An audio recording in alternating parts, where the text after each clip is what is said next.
I think the region is experiencing, a fantastic growth in the startup world, specifically in the Gulf, Jordan, Egypt. In between the 2 feet. There's a lot of money coming in. Governments are keen to open up. The biggest challenge is effectively how do you scale these businesses when markets are very fragmented. There's huge friction to move from one country to another with different regulatory environments, with different requirements for how you set up the businesses there. So I think access to market is actually the biggest thing. And then eventually having enough capital to grow and scale these businesses. But the region is happening.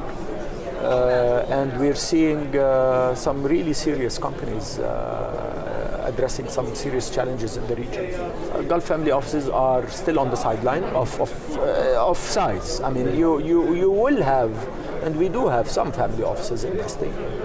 But to say that this is going to make a difference this year, no. I don't see that there is enough money there. But it's starting to trickle down. I think as you see exits, as this asset class proves itself as a worthwhile asset class, you will see more people pouring money in it. So not everybody has the risk appetite for early stage companies. I mean, it's still early, and these are risky businesses. But those who invest early are going to reap the benefits, the most benefits. Some of the financial markets in the region, the public financial markets, are keen to get some of the technology companies listed.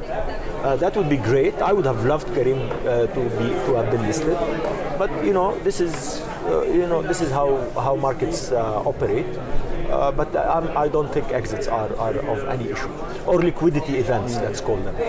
I'm super skeptical of the concept of unicorns. It's lovely if your company gets to become a unicorn, but life doesn't revolve around $1 billion businesses. It revolves around businesses that have scaled to a certain size, that are doing well, that are sustainable, and that can find investors, regardless of their size. They can be 100 million, 200 million, 300 million. It depends on when you enter and when you exit. And if it's a unicorn, fine and dandy. If it's not, the world doesn't end with unicorns.